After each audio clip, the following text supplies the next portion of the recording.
Royal Guard Edward Hastings had shoved the pregnant black woman without any hesitation. Amara had stumbled back, her arms flailing before hitting the cold cobblestones with a gasp.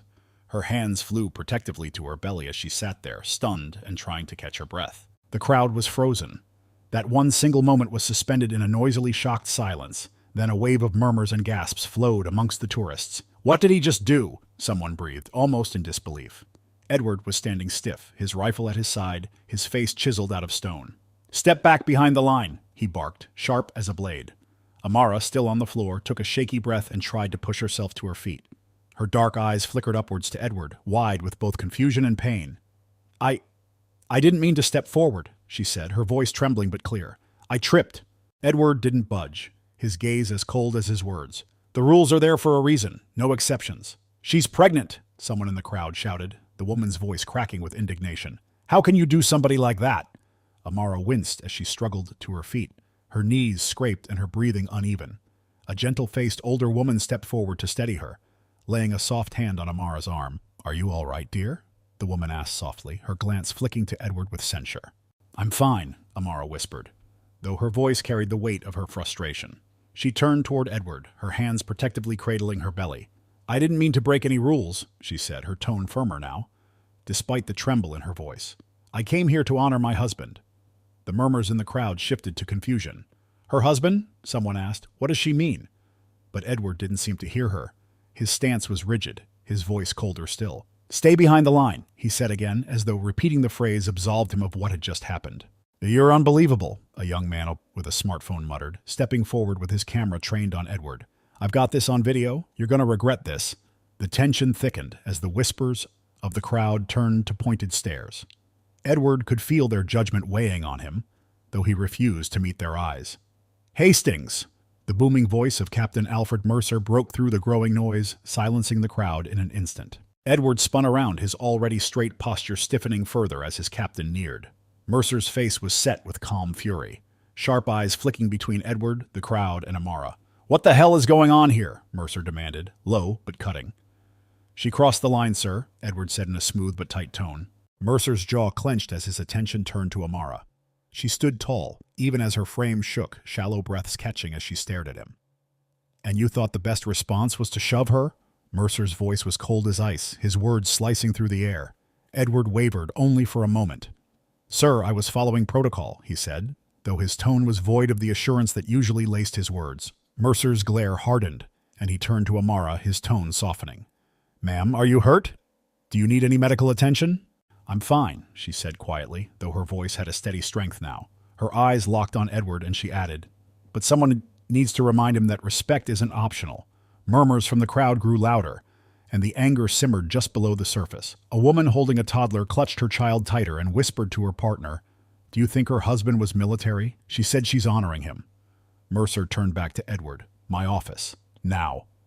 Edward hesitated, his pride tarring against the growing discomfort curling in his chest. He opened his mouth as if to argue, but closed it again when Mercer's glare didn't shift. Saying nothing more, he turned and strode toward the palace gates, stiff-backed, his mind buzzing. As Edward vanished behind the gates, a deep voice in the crowd murmured loud enough to be heard by all, "That's Amara Carter. Her husband was Sergeant Michael Carter, the hero from Afghanistan who saved all those soldiers." Royal Guard Edward Hastings paced outside Captain Mercer's office, his heart pounding harder than he cared to admit. The rhythmic click of his boots against the stone floor did little for his calming. His mind had run 1,000 times over the moment, the push, the woman hitting the ground, the crowd gasping in horror.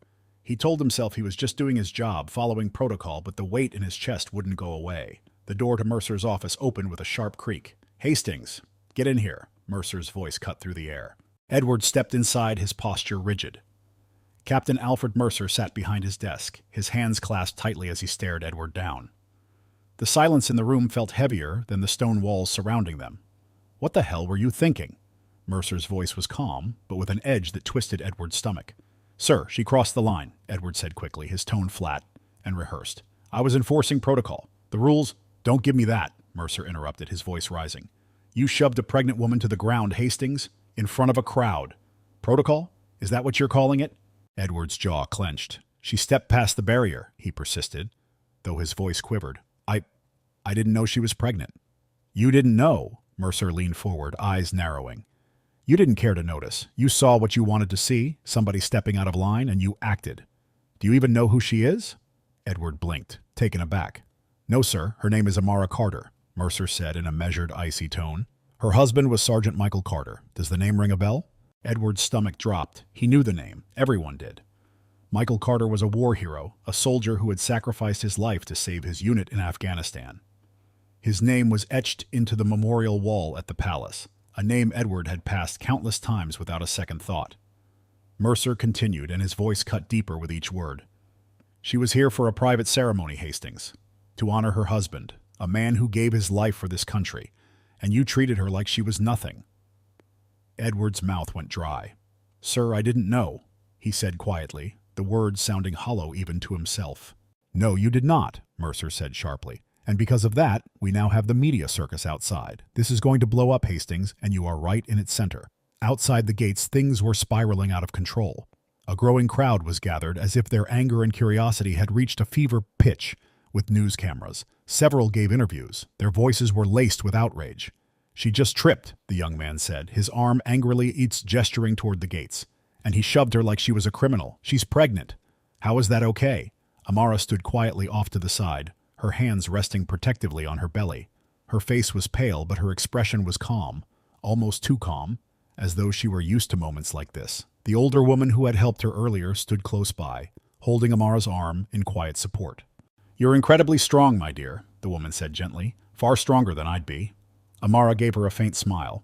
It's not the first time someone's looked at me like I don't belong, she said, her tone soft but firm. Her eyes flicked to the cameras, her expression hardening. But maybe this time people will see what we go through. When Edward came out, the buzz of the crowd hit him like a wave. He froze for a second, his eyes scanning the angry faces, flashing cameras, pointing fingers. The weight of their judgment weighed heavy upon him. There he is, someone shouted, and all heads turned in his direction. Edward's chest constricted, but he willed himself to continue his pace, his back straight and his features emotionless. His eyes flicked involuntarily to Amara, who seemed apart from the mayhem. She wasn't yelling or pointing. She merely appeared to be looking at him, the calmness in her eyes piercing, steady as it would make him feel exposed. You think this is okay? A man hollered, stepping forward with his phone raised. Shoving a pregnant woman? You think you're some kind of hero? Before Edward could utter a word, Amara merely raised her hand. The sound of her voice cut through the noise. Leave him, she said, calm but firm. The mob quietened a little, though the menace was still well and truly there. Edward's throat tightened as he stepped closer. Ma'am, he began, low-voiced. I didn't mean... Don't, Amara interrupted, her voice steady and unyielding. A step forward, her gaze locked in his. Whatever you say won't change what you did. I just hope with every time you walk past my husband's name on that wall, you remember this moment. And you remember me. Her words struck harder than anything the crowd could have shouted. Edward swallowed thickly, nodded once, and turned back toward the gates, his footsteps heavy with shame. As Edward disappeared behind the gates, an older man in the crowd turned to a reporter, his voice quiet yet resolute. That's Amara Carter, he said. Her husband was Michael Carter, the soldier who saved his unit in Afghanistan. A real hero, and that's how she's treated. Later that night, Edward found himself in his flat, the quiet of the room disrupted only by the low hum of the television. He sat hunched on the edge of his worn-out couch, staring blankly at the screen as news anchors dissected the very moment he couldn't stop replaying in his head. A royal guard is under fire tonight after an incident involving Amara Carter, the widow of celebrated war hero Sergeant Michael Carter. The footage shows him shoving a pregnant woman to the ground, and many are outraged. Snippets of the incident flashed across the screen. The shove, the gasp, Amara clutching her belly as she grappled to steady herself. Edward turned the TV off with the remote and realized that his hand was trembling. But the silence in the room was worse. It left him alone with the weight of his thoughts. A sudden knock at the door sent a jump across his skin. Rising hesitantly, Edward opened it to find Captain Mercer standing there, his face unreadable. Mind if I come in? Mercer asked in that low voice of his. Edward stepped aside, unsure of what to expect. Mercer went inside, his eyes skimming briefly over the sparseness of furnishings before turning to face Edward. This is bad, Mercer said, wasting no words. The palace scrambles to get ahead of the story, and the people aren't waiting for an explanation. They're upset, and they're demanding accountability. Edward nodded stiffly, the knot in his stomach growing tighter. Mercer's eyes bore into him. Mrs. Carter made a statement tonight, he went on. She said she wasn't surprised by what happened, said this is something she's dealt with her whole life. People like you assuming she doesn't belong. Edward's chest tightened. That's not what he began, but Mercer held up a hand. Listen to me, Mercer said firmly. Right now, what you meant doesn't matter. What matters is what you did. And what you did has consequences. For her, for the guard, and for you. Edward's fists clenched at his sides. What do you want me to do? He asked quietly. You're going to apologize, Mercer said bluntly. Tomorrow morning the palace is holding a meeting. The press will be there. You'll make a public apology to Mrs. Carter and to the public. No excuses, no justifications. Just own it. Edward nodded, his throat dry. Yes, sir. The next morning Amara sat at her kitchen table swiping through her phone. The barrage of messages was overwhelming, some supportive, others skeptical and downright hostile. She probably did it on purpose, one comment said. Bet she's just looking for attention, said another. Amara huffed, a long, exhaling breath, setting the phone down as her lawyer, Claire, entered the room. You really don't have to attend this meeting if you don't want to, Claire said gently. If it's too much, nobody would blame you. Amara shook her head, her face set. It's not just about me, she said. Michael believed in respect, in dignity. If I don't have anything to say, then what was he fighting for? Claire nodded. She was impressed. The guard's response will be official. You'll have the opportunity to speak if you'd like. Amara's voice didn't shake. I'll be there. The palace briefing room was filled to capacity with reporters and flashing cameras. An air of tension hung heavy, like the hum of whispered conversations around the space. Edward stood near the edge of the room, his palms slick with sweat, his heart pounding. Captain Mercer stood beside him, steady, but with an expectation-heavy presence. You ready for this? Mercer asked low. Edward nodded, though he wasn't anywhere near ready. Coming forward to the podium, the palace spokesperson addressed the room. Thank you all for being here. The Royal Guard deeply regrets the incident involving Mrs. Amara Carter. What happened is not a reflection of the respect and service values that we hold dear. Edward hardly heard the words. He saw only Amara, who sat in the front row. Calm, yet tired, she laid her hands gently on her tummy. Her gaze was steady, unflinching as she awaited what was to come. And now, Edward Hastings, the guard involved, would like to address Mrs. Carter and the public, the spokesperson announced. The room fell silent as Edward stepped forward. Cameras were clicking with a frenzy while all pairs of eyes lay fixed upon him. His throat felt tight as he began to speak. I made a mistake yesterday, he said, his voice threatening to break. I acted without my thinking. I failed to give Mrs. Carter the compassion and respect she deserves. For that, I am deeply sorry. He paused as his eyes flickered to Amara's. Mrs. Carter, I can't take back what I did, but I hope you'll accept my apology. Amara rose slowly to her feet, the room holding its breath as she stepped forward. She stopped a few feet away from Edward, her gaze meeting his. Apologies are easy, she said, her tone even but firm. Respect isn't something you say. It's something you show. Edward swallowed hard. Her words cut through the quiet. The tension in the air hung thick as Amara turned to face the reporters. This isn't just about me, she said, her voice steady but carrying a weight that filled the space. It's about everyone who's ever been treated like they don't belong. I hope this moment sparks real change, because it's long overdue. Edward stood frozen as the cameras turned to capture Amara's final words, the gravity of what she'd said settling over him like a shadow. It was now, for the first time, that he began understanding this wasn't merely about his mistake. It was about something far bigger. The meeting room in Buckingham Palace was dead silent, that type of silence that signals something was boiling over. Edward Hastings sat at the back, his hands held tightly onto the edges of the chair such that his knuckles turned white. Across the room from him, diagonally, sat Amara Carter, with her lawyer, calm and cool, masking the weight of all that she had held in. The air between them was thick and seemed to be alive, as if the room itself had held its breath. The press had arrived in droves, cameras and microphones at the ready. Reporters whispered amongst each other, their pens poised over the story they knew would make headlines. Each passing second made the moment more and more grossly thick. Captain Mercer was the first to break the silence from the front. His voice was raised, yet devoid of panic. We are here today to ensure Mrs. Carter's concerns are looked after. What happened was unacceptable, and we are committed to listening, learning, and making sure this does not happen again. Amara raised her hand slightly, and the room hushed as one by one every pair of eyes turned to her as she stood. She didn't look angry, just tired. Tired of having to explain, tired of fighting for the same things over and over. "I appreciate the apology," she began, her voice steady but carrying an undeniable edge. "But let's be honest, an apology isn't enough. It doesn't undo what happened, and it doesn't address the real issue." She paused, letting her words hang in the air. "This wasn't just about me being pushed. This was about the assumptions behind that push. The assumption that I didn't belong, that I was somehow a threat. And the worst part is, I know I'm not alone in experiencing that." Edward squirmed in his seat, her words a gut-wrenching kind of blow.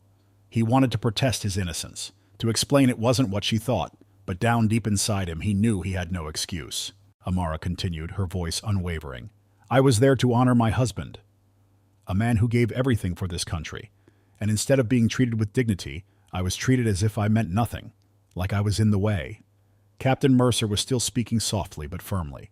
"Mrs. Carter, we know it was wrong and aren't trying to say otherwise. This meeting is one of the ways we make sure this incident will never happen again." "With all due respect, Captain," Amara turned to him. "Words such as effort and process mean absolutely nothing if there's no action. How many times have we heard this before? How many more people have to go through what I did before something actually changes?" The room hushed once more, the weight of her words settling over everyone. Edward felt the walls closing in, the weight on his chest palpable again. He had to break his silence now. "Mrs. Carter," he said with a shaky yet very sincere tone. He rose to his feet as all eyes fell on him. I didn't mean for you to feel excluded. I was doing my job." Amara turned to him, her face composed but her eyes drilling. "Your job? Your job is to save people, Mr. Hastings, not to push them to the ground, not to assume the worst about them without a second thought." Edward swallowed hard, her words piercing deeper than he'd thought they would. "I made a mistake," he said, his voice quiet now, "and I truly am sorry. But do you understand why it happened?" Amara pressed closer. Her voice wasn't angry. It was measured, almost a dare. "Do you understand how easy it was for you to look at me and decide I didn't belong, that I wasn't worth your time or respect?" Edward froze, her question hung in the air. He wanted to say something, anything, but the truth was he didn't have an answer. He hadn't thought about it before. And now, with her standing in front of him, he couldn't ignore the reality of his actions. It was Mercer again, firm but quieter this time. "This is why we must have such dialogues, to confront our biases, to understand the harm they cause, and to ensure they don't recur," he said as he spoke to the room. But Amara wasn't done. She wheeled back on Edward, her tone softer now, yet no less insistent.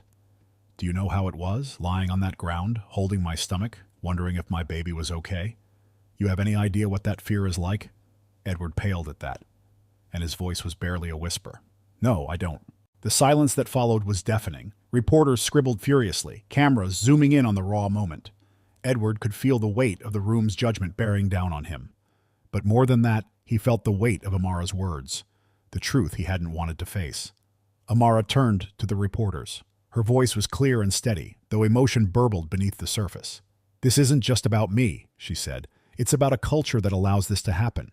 If nothing changes, then what's the point of all of this? What's the point of any of it?" He sat back down, his chest tight and his mind whirling. For the first time, he realized this was not only about him, about what he had done, but about the system of which he was a part, and for the first time, he thought maybe he was brave enough to change it. The only sound in the room was the deafening silence after Amara's powerful words. The weight of her story hung over each person. Edward leaned back in his chair, his eyes on the floor, his uniform feeling heavier than ever before. He wanted to say something, anything, but every word seemed meaningless against what she had been through. Captain Mercer cleared his throat, stepping forward. "Mrs. Carter, I appreciate your courage in sharing your experience. We are committed to ensuring change." Amara raised her hand, cutting him off gently but firmly. "With respect, Captain Mercer, change starts with accountability, and I'm not sure the Guard is ready to face the truth." Mercer hesitated, clearly not expecting her response. "What truth, Mrs. Carter?" Amara reached into her bag, pulling out a piece of paper. Her hand trembled slightly as she unfolded it, but her voice was steady when she spoke. "This is a letter written by my husband, Sergeant Michael Carter, just before he deployed for the last time. He wanted me to read it if something ever happened to him." The room fell silent. Even the reporters, who had kept busy scribbling furiously, seemed to freeze in place. Amara took a big breath and began reading aloud. "Amara, if you are reading this, it means I did not make it back. I want you to know how much I love you and our unborn child. You are my world, and I hope I have left behind a legacy that you shall be proud of." Her voice caught for a moment, but she straightened up almost immediately. Edward, some feet away from her, felt the sudden twinge of guilt twist in his chest. "I have seen the worst of the world, but I have also seen the best of it. I have fought with every kind of person imaginable, people not of my color, not of my faith, who did not speak my language. And you know what I learned? The only thing that matters is how we treat each other. Respect and kindness. That's all that defines us, not our uniforms or our ranks." He stopped, his eyes scanning the room. He wrote this before he gave his life to save his unit. That's the kind of man he was. And yet when I came here to honor him, I was treated as if I didn't belong. How is that possible? The silence in the room was deafening. Edward's heart raced as he watched Amara, her composure cracking just slightly, her words hanging in the air. Not from her, not from himself. The truth could no longer be hidden. But Amara wasn't done. She folded the letter and addressed Edward directly. "Sergeant Carter saved the lives of every man in his unit, including one of your fellow guards. Did you know that?" Edward's eyes widened in surprise. "No," he said softly. "I didn't." Captain Mercer took a step forward. His face was white. "Mrs. Carter, are you saying—" Amara nodded. "One of the men Michael saved that day is a current member of the Royal Guard, a man that owes his life to my husband." She turned back to Edward, her voice steady but sharp. "So tell me, how is it that a man like Michael could give everything for this country, but his wife can't even stand on its ground without being pushed aside?" Edward felt the blood drain from his face. He had no words. The revelation cut deeper than anything she had said before. Someone in their ranks owed his life to Sergeant Carter, a man whose widow he had humiliated in front of a crowd. The room was tense, the air thick with disbelief. Mercer turned to the reporters, his voice firm but shaken. "This is unacceptable. We will find out who—" Amara silenced him with a simple, soft statement. "It doesn't matter who it was. What matters is that Michael believed in the good in people. He believed in this country. And today I had to wonder if he was wrong." Edward spoke finally, his voice little more than a whisper. "He wasn't wrong, Mrs. Carter. I was." The room turned to him, all eyes on him as he slowly rose. His legs were a little weak, but he made himself confront her. "Your husband, he was everything I was supposed to be. And I failed.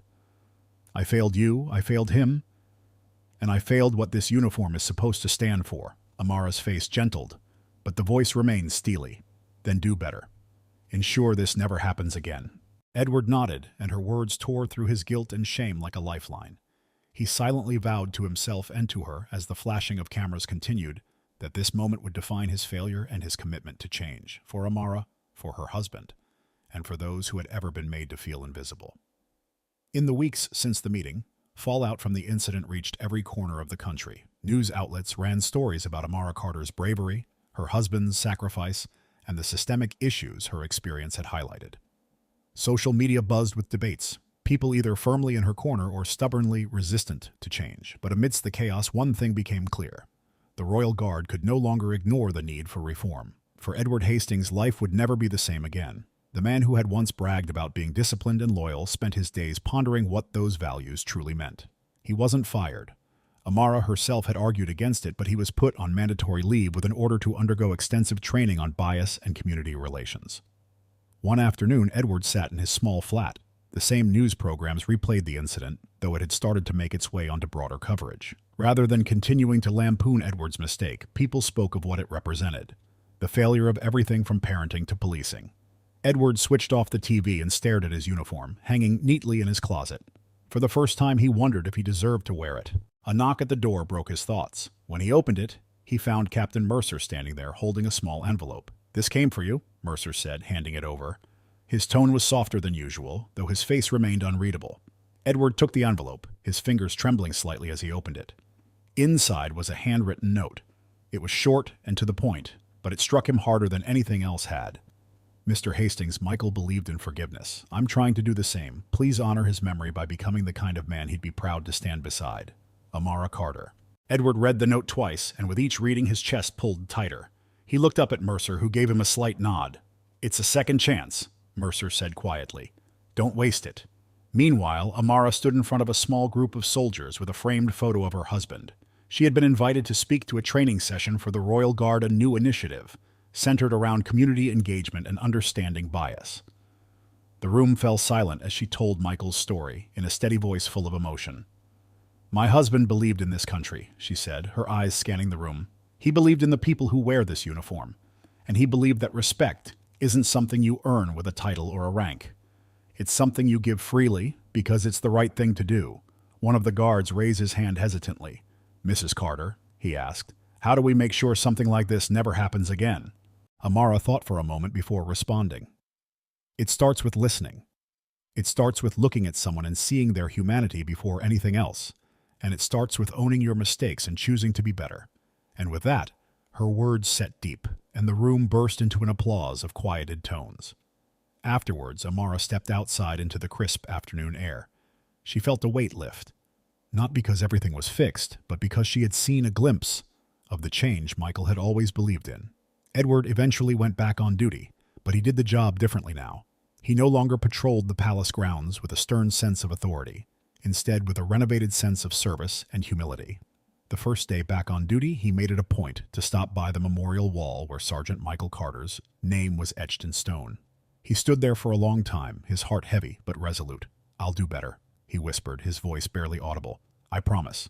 As he turned to leave, he spotted Amara in the distance, standing near the gates with her young child in her arms.